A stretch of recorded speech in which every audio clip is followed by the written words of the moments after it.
So there's the student side of things, right, that Chris is speaking to, but there's the teacher side as well. And I know we had written in that blog post that like most people are dissatisfied with the professional development that they receive. In a lot of ways, I think it's only about 29% are satisfied, which leaves the other 71% dissatisfied. So we know PD overwhelmingly sucks for teachers because it is sort of one size fits all, one and done, et cetera, et cetera. And that's the other half of this too for us is, again, not just rehumanizing the experience of school for kids, but also rehumanizing it for teachers as well. And so those principles that Chris had mentioned, of course, create a learning experience for kids that's built on those things. But how does the work that we do with schools actually model those values?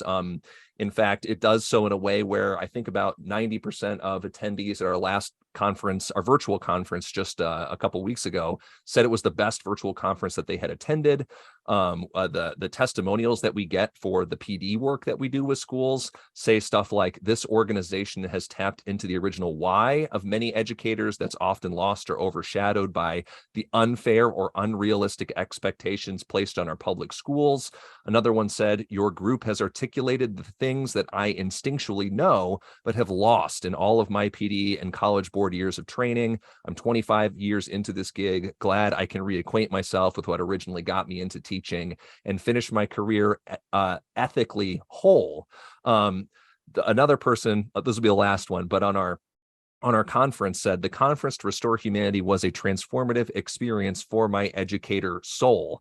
I am grateful for this experience that left me feeling renewed to embrace the challenges we're facing and make a real difference in the lives of my students and ultimately the world as a whole. And so it's not just a touchy-feely kind of, kumbaya thing. It really is in terms of empowerment, in the sense that I feel like I both have the desire and the tools in my toolkit to go back into my context and make that change, and to get on board with the squad of people, to borrow from Jose Luis Vilson, who I'm going to need to partner with to do this work, right? It's not Band-Aid solutions. It's not go back and try this magic potion. It's, hey, the work is going to be hard, but it's going to be worth it. How can we restore humanity to education together, right? It sounds cheesy, it sounds hokey, but really, is there a mission in education that is bigger than that?